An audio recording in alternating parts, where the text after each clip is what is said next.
Tonight we study a transformation, not of flesh, but of spirit, a change born not from desire, but from devotion, the kind that mistakes loyalty for virtue, and occasionally for spectacularly bad decision-making. Once, she walked the digital world with a lantern of conscience in her hand. She spoke of decency, empathy, and the fragile thread that binds one soul to another. But lanterns can be dropped, threads can be tangled, and apparently, common sense can be misplaced like a sock in the dryer. Something whispered to her from the shadows. Not the monster himself, mind you, but someone who thought hugging the monster might help. A friend pleading for understanding, mercy, and the charming notion that even the damned deserve a cuddle. And she, moved by compassion, and perhaps a chronic inability to say no, stepped forward to defend that plea. She did not seek the darkness.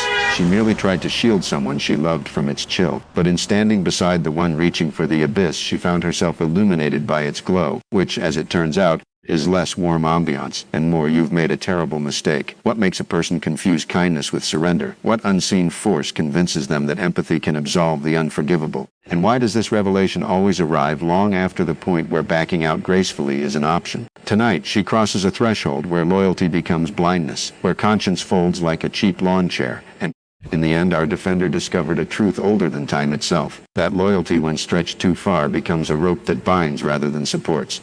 She stepped forward to shield a friend from the consequences of compassion misplaced, and found herself standing in the shadow of a choice she never meant to make. Tonight, she learned that even the noblest intentions can lead a traveler astray when the path is lit not by reason, but by the dim glow of devotion, and that sometimes the greatest danger lies not in the monsters we fear, but in the excuses we make for those who walk too close to them. A lesson written in the fine print of human nature, filed under the heading of unintended consequences, in a ledger kept in a place where morality bends and where every debt eventually comes due, a place known as the Twilight Zone.